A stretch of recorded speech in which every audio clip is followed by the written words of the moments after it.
Salut, c'est Julia, on est toujours dans la Halo Week et cette fois je vous propose des idées pour recevoir. On se lance directement dans le vif du sujet avec ces mini pizzas araignées. À l'aide d'un verre, je viens découper des petits ronds dans ma pâte. J'ai récupéré le surplus, j'ai fait une boule, je l'ai réaplati et j'ai refait des petites pizzas supplémentaires. Je viens les garnir avec du concentré de tomate que j'étale sur ma pâte.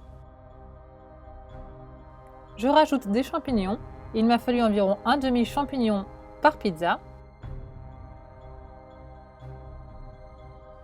Je rajoute également du fromage par-dessus. Donc mon fromage peut vous sembler peut-être un petit peu étrange et vous avez raison car c'est du fromage vegan en fait. Mais ça marche forcément très bien avec du fromage traditionnel bien sûr. C'est maintenant que l'on va apporter la touche Halloween à ces petites pizzas. Avec des olives noires, je viens les découper en deux et ça formera le corps de mon araignée.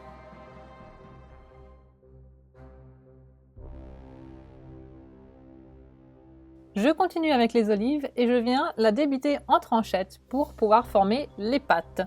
Donc je prends 6 petites tranches d'olives que je viens poser sur la pizza pour former ces petites araignées. Il ne vous reste plus qu'à les mettre au four et les manger. On passe maintenant aux boissons et pour ça vous aurez besoin de cannelle, de raisin ou de myrtille, de clous de girofle et du gingembre en poudre ou frais, ainsi que des litchis et du jus de pomme ou de raisin noir. Pour commencer, on va verser le jus de pomme ou de raisin dans une casserole et le porter à ébullition avec les épices. Donc je rajoute 4 clous de girofle, plein de cannelle, ça c'est selon votre goût, moi j'aime bien ça donc j'ai mis la dose. Et on va aussi rajouter notre gingembre. On va venir mélanger les épices au jus de pomme et laisser la préparation bouillir.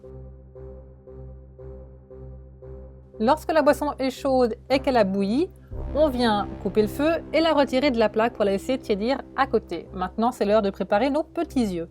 On vient prendre nos grains de raisin ou nos myrtilles et simplement les mettre dans les litchis. Et ça fait des petits globes oculaires.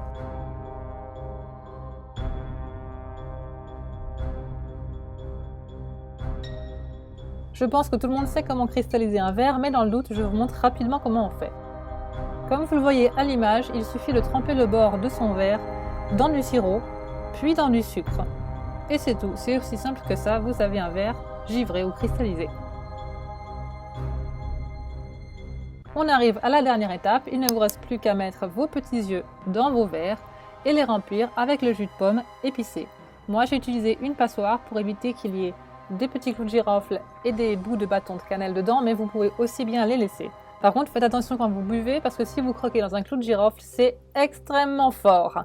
La vidéo est déjà terminée, n'hésitez pas à me dire dans les commentaires si vous avez réalisé une de ces recettes, vous pouvez liker la vidéo, me suivre sur les réseaux sociaux, vous abonner et je vous dis à demain. Ciao!